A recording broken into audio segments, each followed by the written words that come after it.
आपका एक्सरसाइज का सिलेक्शन कितना अच्छा है, इट्स ऑल डिपेंड ना। तो ध्यान देना होगा कि मुझे पहले स्टेबल मूवमेंट करने हैं, अनस्टेबल मूवमेंट करने हैं। रेपिटेशन जो आप कर रहे हैं वर्कआउट में, कोसेंट्रिक, इसेंट्रिक, आइसोमेट्रिक, उनका एक टेम्पो होना चाहिए। Hey, welcome back to another video guys, this is Narendra, certified personal trainer and you are watching fitness tour. So आज हम बात करने वाले अपने वर्कआउट बेसिक्स के बारे में।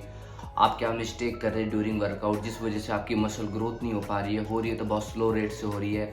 वर्कआउट करना, एक्सरसाइज करना भी एक कला है, एक आर्ट है। उसको आप किस तरीके से समझ सकते हैं, आपको कितने रेपिटेशन और सेट्स किस तरीके से परफॉर्म करने चाहिए, तो थोड़ा डीपली इस बारे में बात करेंगे आज।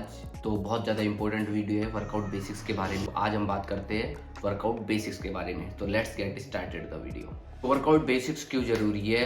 If you want a good fitness और मसल हाइपरट्रॉफी, मसल बिल्डिंग आप अच्छा चाहते हैं, आप चाहते हैं कि आपकी जो फिटनेस है, ओवरऑल जो आपकी जो हेल्थ है वो बनी रहे, आपके मसल्स के साथ साथ आपके जो कनेक्टिव टिश्यूज है, जॉइंट और टेंडन, वो भी हेल्थी रहे, स्ट्रांग रहे। तो एक वर्कआउट का जो आर्ट है वो कैसा होना चाहिए, आज उसके बारे में हम बात करते हैं। तो शुरू करते हैं। तो मैंने कुछ यहाँ पे पॉइंट्स बना के रखे हैं आपके लिए, आप देख सकते हैं थोड़ा हम इसकी हेल्प लेके, सो आपको ज़्यादा बेटर समझा पाऊंगा मैं। तो work on your workout basics, the topic today video is. तो first point is know how to warm up properly and correctly. तो आपको पता होना चाहिए वार्म अप प्रॉपर और करेक्टली कैसे करते हैं, वार्म अप में कौन सी एक्सरसाइज हम परफॉर्म करते हैं।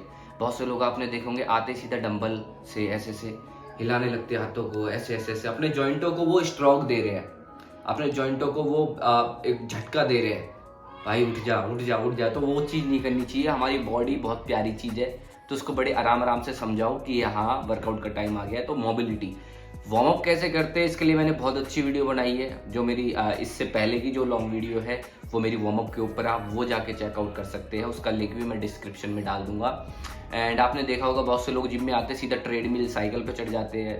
सो जब भी आप आए जिम में, सबसे पहले वार्म अप करें। वार्म अप कैसे करते हैं? वार्म अप में सारी मोबिलिटी एक्सरसाइज हम परफॉर्म करते हैं, उसके बाद हम अपना कोई भी वर्कआउट शुरू कर सकते हैं। So full body warm up कैसे करते हैं, इसके ऊपर मैंने ऑलरेडी वीडियो बनाई हुई है, वहां से चेकआउट कर सकते हैं।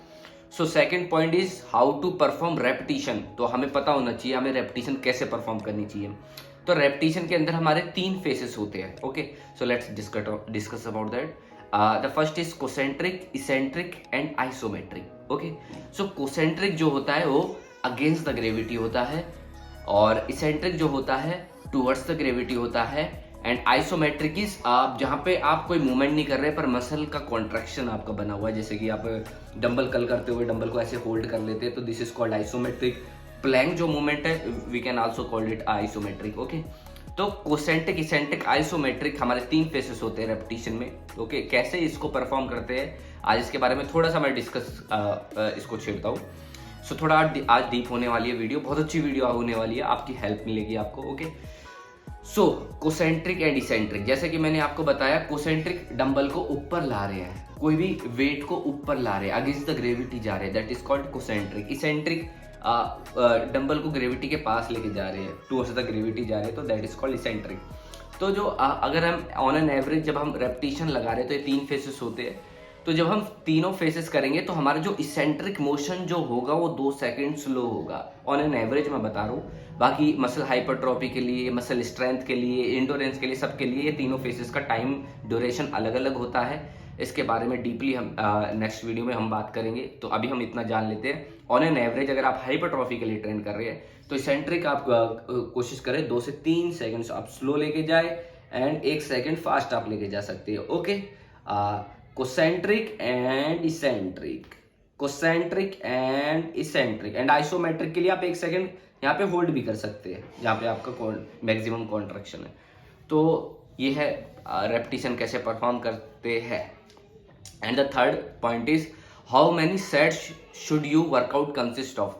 तो आपको ये भी पता होना चाहिए कि मैं जो वर्कआउट कर रहा हूँ, आज मैं चेस्ट लगा रहा हूँ, शोल्डर लगा रहा हूँ, लेग्स लगा रहा हूँ, बैक लगा रहा हूँ, तो उसके अंदर हमारे कितने सेट्स होने चाहिए। ओके, आपने देखा होगा लोग 1.5-2 घंटे वर्कआउट करते रहते हैं। बहुत से लोगों से मैंने पूछा भी है, जैसे मैं जिम में ट्रेनिंग वगैरह देता हूँ तो मैं पूछता हूँ भैया आपको कितना टाइम हो गया वर्कआउट करते, तो वो बोलते हैं सर मैं 2 घंटे वर्कआउट करता हूँ, अभी मेरे को अभी तो मेरे को 1-1.5 घंटा हुआ है, मैं 2 घंटे वर्कआउट। तो it's not making any sense. ये तो कोई सेंस नहीं बना ना कि मैं 1.5-2 घंटे वर्कआउट करता हूँ। It's not about duration, Okay, yeah, duration is important, but it's about when you're doing strength training, it's the most important is sets, कि आप कितने सेट्स परफॉर्म कर रहे हैं, है ना। तो आपके जो मैक्सिमम सेट होने चाहिए अकॉर्डिंग टू साइंस, तो आपको पता होना चाहिए आप कितने सेट्स कर रहे हैं। आपकी एक जानकारी के लिए बता रहा हूँ, तो आप 25 सेट्स ही एक किसी अच्छे वर्कआउट में ज़्यादा से ज़्यादा होनी चाहिए, उससे ज़्यादा सेट्स हमें परफॉर्म नहीं करनी चाहिए। तो ध्यान में रख के आप वर्कआउट बनाएं। एक अच्छा जो सेशन होगा वो 25 सेट से ज़्यादा का नहीं होना चाहिए। और ये एक जनरल गाइडेंस है, इसके बाहर भी आप जा सकते हैं। इट्स ऑल अबाउट कि आप किस टाइप की ट्रेनिंग कर रहे हैं, आपका ट्रेनिंग लेवल क्या है, आपका गोल क्या है ना। You are training for fitness और you are training for athletic performing. So okay, और जो आपका ड्यूरेशन होना चाहिए एक्सरसाइज का, वो जो मिनिमम होना चाहिए 40-45 मिनट, एंड 1 आवर 10 मिनट्स तक आप जा सकते हैं। इससे ज़्यादा आप करते हैं तो मसल जो है कैटाबॉलिज्म स्टेट में चली जाती है। सो इसके बारे में कभी डिटेल में बात करेंगे। And the fourth point is TUT, the most important point is TUT, time under tension. जो आप सेट्स परफॉर्म कर रहे हैं उसमें आपकी मसल कितने टाइम के लिए टेंशन में है, that is called time under tension. So बहुत से लोग आपने देखोगे बेंच प्रेस लगा रहे हैं, कोई टेम्पो नहीं होता उनके वर्कआउट में, बस दैट लगा रहे हैं। डंबल गर्ल कर रहे हैं तो डंबल गर्ल कर रहे हैं। तो टाइम अंडर टेंशन जब आपके ये 3 फेसेस ठीक होंगे, कोसेंट्रिक, इसेंट्रिक, आइसोमेट्रिक, तो आपका टाइम अंडर टेंशन भी ठीक होगा।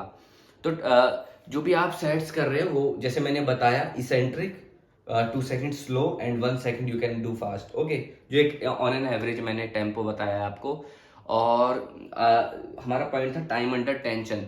तो टाइम अंडर टेंशन आप होता है कि सेट्स जो है आप एक सेट्स कितनी देर में खत्म कर रहे हैं, रेपिटेशन नहीं, एक सेट्स। आप नंबर्स ऑफ रेपिटेशन का एक सेट्स बनता है, जैसे 10 से 12 15 रेपिटेशन लगा रहे हैं, उसका एक सेट्स होता है। तो वो जो पूरा सेट्स है वो आप कितनी देर में परफॉर्म कर रहे हैं। हाइपरट्रॉफी के लिए अगर आप ट्रेन कर रहे हैं तो ऑन एन एवरेज आपका जो सेट है मिनिमम 20 सेकंड से लेके 30 सेकंड के अंदर खत्म होना चाहिए, that is called sets. Hypertrophy के लिए अगर आप ट्रेन कर रहे हैं तो 20 से लेके 30 सेकंड के लिए। और सबके लिए TUT, टाइम अंडर टेंशन, अलग होता है। मसल हाइपरट्रॉफी के लिए अलग है, मसल स्ट्रेंथ के लिए अलग है, मसल इंडोरेंस के लिए अलग है। सो मैंने ऑन एन एवरेज आपको बताया है 20 सेकंड मिनिमम आपका टाइम अंडर टेंशन में आपका मसल होना चाहिए अगर आप हाइपरट्रॉफी के लिए ट्रेन कर रहे हैं 20 से 30 सेकंड के बीच में। ओके, तो the fifth point is rest between sets. आप रेस्ट कितना ले रहे हैं, राइट। बहुत से लोग बहुत कम रेस्ट लेते हैं, जो कि इंजरी को न्योता देता है इंजरी को, कि भाई इंजरी हो जा। तो जब तक मसल रिकवरी नहीं हो रही तो तब तक आप रेस्ट ले सकते हैं। रेस्ट बिटवीन सेट्स आपका कितना होना चाहिए। बहुत से लोग बहुत ज़्यादा रेस्ट ले लेते हैं तो तब तक मसल कूल डाउन हो जाती है, फिर आप अगर वेट उठाते हैं तो वो भी एक न्योता है इंजरी के लिए। तब तक मसल अगर कूल डाउन होगी तो एक ऑन एन एवरेज आप जो रेस्ट रख सकते हैं वो 40 सेकंड से लेके 1 मिनट तक का, 1 से 1.5 मिनट तक का आप हाइपरट्रॉफी में रेस्ट ले सकते हैं। एक हाइपरट्रॉफी ट्रेनिंग की मैं बता रहा हूँ, बाकी सबके लिए रेस्ट जो है अलग होता है। स्ट्रेंथ ट्रेनिंग के लिए अलग होता है, स्ट्रेंथ ट्रेनिंग के लिए रेस्ट बढ़ जाता है, और हाइपरट्रॉफी के लिए अगर होता है, मसल इंडोरेंस के लिए रेस्ट अलग होता है। तो ऑन एन एवरेज आप 40 सेकंड से लेके 1 मिनट या 1.5 मिनट तक का रेस्ट आप ले सकते हैं। ओके, रेस्ट के बारे में हमने बात करी। And the sixth point is exercise selection, या कि आप चेस्ट का वर्कआउट कर रहे हैं, शोल्डर कर रहे हैं, एंड आप बाइसेप्स कर रहे हैं, बैक कर रहे हैं, लेग्स कर रहे हैं, तो आपका एक्सरसाइज का सिलेक्शन कितना अच्छा, इट्स ऑल डिपेंड ना, कि आप कितने उसमें कंपाउंड मूवमेंट चूज कर रहे हैं, कितने आप आइसोलेशन मूवमेंट चूज कर रहे हैं।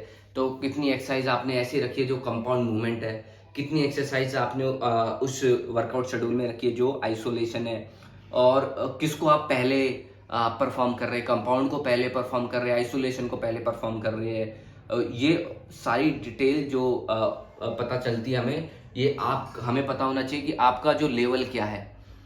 तो वही तभी आप डिसाइड कर पाएंगे कि एक्सरसाइज सिलेक्शन क्या है। अगर आपको पता होगा मेरा लेवल क्या है, मुझे पहले कंपाउंड करना चाहिए या पहले आइसोलेशन करना चाहिए, और आपका लेवल क्या है, पहले मैं स्टेबल मूवमेंट करूं या पहले अनस्टेबल मूवमेंट करूं। बहुत से लोग आजकल ट्रेंड में, मैंने बहुत से लोगों को देखा है कि स्मिथ मशीन पे वो बेंच प्रेस करते हैं। तो स्मिथ मशीन इज फॉर, अगर गाइडेंस में देखे जाए तो Smith machine is for beginners. या बहुत से लोग बहुत से लोग कमेंट कर सकते हैं भाई शिवम तो स्मिथ पे ही बेंच प्रेस लगाता है, या हाइपरट्रॉफी के लिए वो बहुत अच्छी चीज़ है स्मिथ मशीन, बस आपकी मसल पे ही लोड आता है और स्टेबल मसल बहुत कम वर्क करती है स्मिथ मशीन पर। तो Smith machine is stable movement and unstable movement is bench press, जो हम फ्री वेट से करते हैं, बारबेल से करते हैं। सो ये आपको ध्यान देना होगा कि मुझे पहले स्टेबल मूवमेंट करने हैं, अनस्टेबल मूवमेंट करने हैं, या पहले अनस्टेबल फिर बाद में स्टेबल, क्योंकि अगर आप बाद में स्टेबल करते हो तो इट्स बेटर, क्योंकि अगर पहले ही स्टेबल, क्योंकि जब आप अनस्टेबल मूवमेंट पहले चूज करते हैं अपने वर्कआउट में तो आपकी स्टेबल मसल भी यूज होती है उसमें, और वो तब तक थक जाती है। जब आपकी स्टेबल मसल थक जाएगी तो फिर आप स्टेबल एंड वर्कआउट के एंड में जो एक्सरसाइज सिलेक्शन होगा आप स्टेबल मूवमेंट यूज कर सकते हैं, जिससे कि आपकी स्टेबल मसल को ज़्यादा काम नहीं करना पड़ेगा। So exercise selection is most important part in workout schedule, कि आप पहले कंपाउंड मूवमेंट्स चूज कर रहे हैं, आइसोलेशन या इनका मिक्सअप कैसे कर रहे हैं आप। Okay, it's all depend on you and your workout. And last but not the least, how to do your cool down. आपका कूल डाउन जितना जरूरी हमारा वर्कआउट के लिए वार्म अप है, उतना ही जरूरी कूल डाउन। आपकी बॉडी को पता भी होना चाहिए भाई वर्कआउट खत्म हो गया है, अब आप कूल डाउन मोड पे जा सकते हो। तो कैसे? तो वर्कआउट के बाद आपको स्टैटिक स्ट्रेच करनी चाहिए, जैसे मैंने वार्म अप में आपको बताया कि वार्म अप में कौन कौन सी एक्सरसाइज करनी चाहिए, ऐसे ही मैं स्टैटिक स्ट्रेच पे भी वीडियो लाऊंगा कि कूल डाउन कैसे करते हैं वार्म अप। तो इसके लिए आप मेरे चैनल को सब्सक्राइब करें। ओके, इस वीडियो को जितना हो सके उतना शेयर करें, अपने दोस्तों की हेल्प करें जो भी फिटनेस फ्रीक है। तो cool down is most important. तो वर्कआउट से पहले डायनेमिक स्ट्रेच होती है एंड उसमें वार्म अप में, एंड वर्कआउट के बाद हम स्टैटिक स्ट्रेच करते हैं। जो भी कोई होल्ड वाली स्ट्रेच होती है वो सब स्टैटिक स्ट्रेच में आती है। और आप थोड़ा कूल डाउन टेक्निक इस्तेमाल कर सकते हैं, जैसे कि स्टैटिक स्ट्रेच के बाद आप जैसे मैं जनरली ये फॉलो करता हूँ अपने क्लाइंट के साथ, मैं उनको मैट पे लेटा देता हूँ, उनकी आइज क्लोज करा देता हूँ, उससे जो हार्ट बीट है धीरे धीरे स्लो होने लगती है। एंड आप आइज क्लोज करा के रिलैक्स उनको करवा के आप उनको ये भी बोल सकते हैं कि 1 से लेके 50 तक काउंट करें। आप खुद भी ट्राई कर सकते हैं 50 तक रिवर्स काउंट करें, जो मैं फॉलो करता हूँ कूल डाउन टेक्निक्स। तो ये कुछ पॉइंट मैंने बताए आपको 7। ओके, एक बार फिर से रिपीट करते हैं। Know how to warm up properly, पता होना चाहिए वार्म अप कैसे करते हैं। हाउ टू परफॉर्म रेपिटेशन जो आप कर रहे हैं वर्कआउट में, कोसेंट्रिक, इसेंट्रिक, आइसोमेट्रिक, उनका एक टेम्पो होना चाहिए। Third point is how many sets should you workout consist of, आपके वर्कआउट में कितने सेट्स होने चाहिए ये आपको पता होना चाहिए। टाइम अंडर टेंशन में आपका मसल कितनी देर के लिए ये आपको पता होना चाहिए। रेस्ट बिटवीन सेट्स आप कितना लेना चाहिए ये आपको पता होना चाहिए। एक्सरसाइज सिलेक्शन आपको पता होना चाहिए, मुझे पहले कंपाउंड मूवमेंट करने, आइसोलेशन, स्टेबल या unstable. And the 7 point is how to do your cool down. The most important point is how to do your cool down. So ये मैंने कुछ 6 to 7 पॉइंट्स आपके साथ डिस्कस करे, जो आपकी मसल ग्रोथ में, मसल हाइपरट्रॉफी में एंड ओवरऑल गुड फिटनेस में आपकी हेल्प करेगा। ओके, सो कैसी लगी आपको वीडियो? और इस तरह की साइंटिफिक वीडियो देखने के लिए आप मेरे चैनल को सब्सक्राइब कर सकते हैं। मुझे सपोर्ट करने के लिए इस चैनल को शेयर करें। ओके, ऐसी और इंटरेस्टिंग वीडियो मैं लाता रहता हूँ। तब तक के लिए keep watching, keep supporting, keep loving your on fitness too. Thank you so much.